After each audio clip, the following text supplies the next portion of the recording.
Welcome, I'm David. I'm Lindsay. And this is Desmonds Donders. Welcome to another Wednesday Waffle.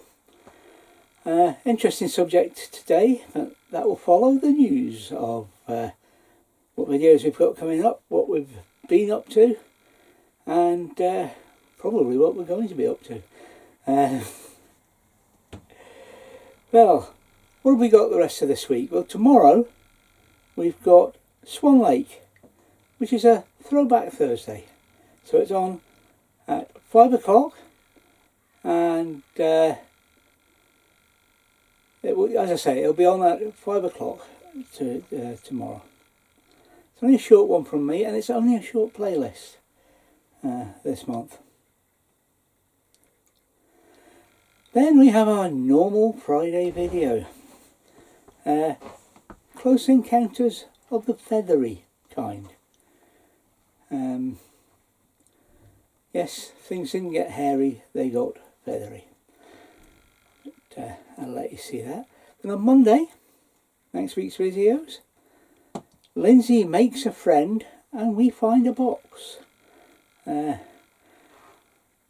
Lindsay gets up close with a deer, and it's not a tame deer.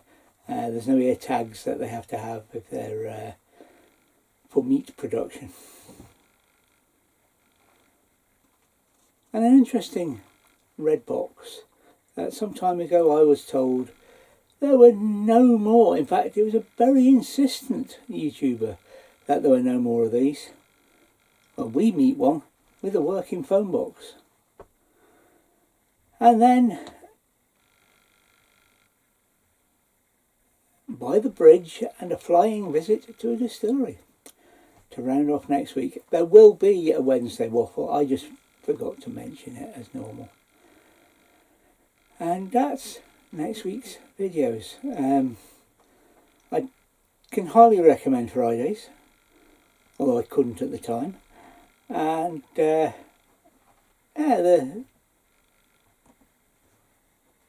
bits and pieces around the deer are quite good. It's a great stop. It's a place we've been before. We love it. And Lindsay always gets up to something at that spot. Anyway, that's the videos. So what have we been up to? Well, last weekend we were at Hopeman. It's a spot we've been to before, once. And I think Hopeman's a nice enough place. There's plenty to see, plenty to do there. But the park up is stuck out of the way, hidden. The one we use. The other one has the opposite problem. But we had an enjoyable time. We did some geocaching and did our usual stuff. Yeah. And it was a good weekend. This weekend, completely back in nature, and by that I mean the birds and the bees and the foxes and the badgers and the owls. And no, I didn't mean we were getting naked. Nature, not no. I know what I meant. Health-wise, just let you know as much as I know, and that's it. That's as much as I know. No results on my scans yet, and still taking the tablets, as they say. The back is still sore, has been for longer than normal this time, but I'll live with that. I'll keep going with that. It's just old age. And me only 21 as well. I don't know. So what are we going to be up to? Well, as I said, it's back in nature. It's a walk we've done before, a short walk. I will no doubt try and make it round and see what happens. It's just a lovely little quiet place. So it shouldn't be peoply. Well, it shouldn't be too peoply. We'll find out when we get there, or when I get there to start with.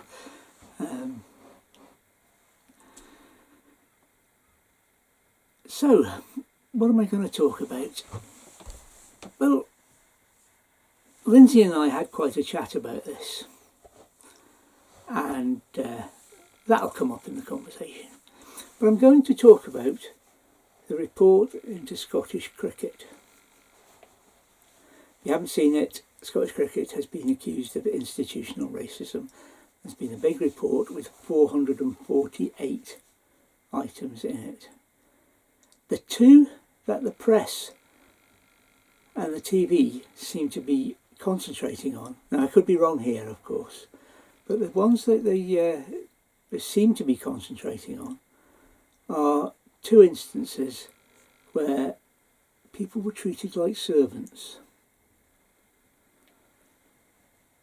I cannot remember the names, but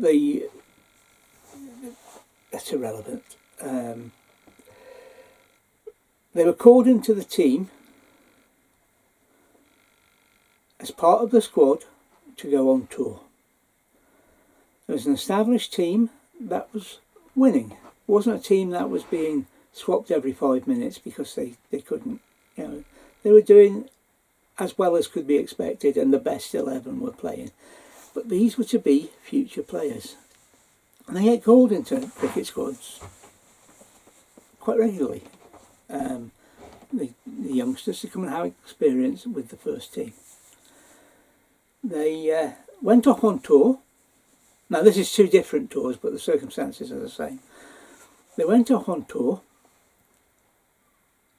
and during the tour they were expected to fetch and carry pads and drinks and gloves, etc.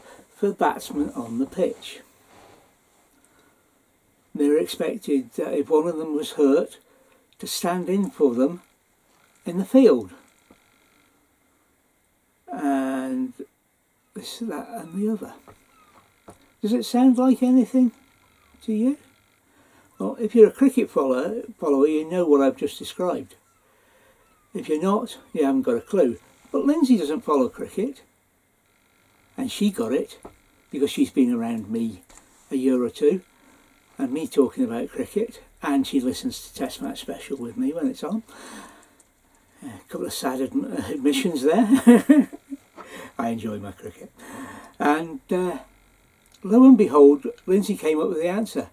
It sounds like they're being 12th man. And in both cases, that is exactly what it sounded like to me. Now, if that's racism, I've been subject to it. Wait, no. Anyway, yes. I've done 12th man in a cricket squad before.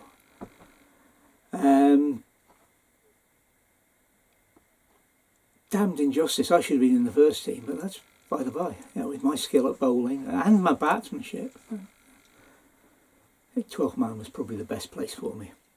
Anyway, Lindsay got it perfectly, and that's what these two, people were subject to. Not racism. If there'd have been anyone first into a squad does his turn as 12th man. I wasn't even good enough to be night watchman. Oh dear. Where was I? Yes. Anyway, I'm going to further things to say. One of the players had over 200 caps for Scotland. I don't know the state of play with the other guy, but you don't get 200 caps, or you don't hang around somewhere surely where you're being racially abused, because yeah. Anyway, it's just not cricket. No, it's not. It's drone footage. Bye for now.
Thank you for watching Desmonds Donders. And remember, please take nothing but memories and leave nothing but tracks.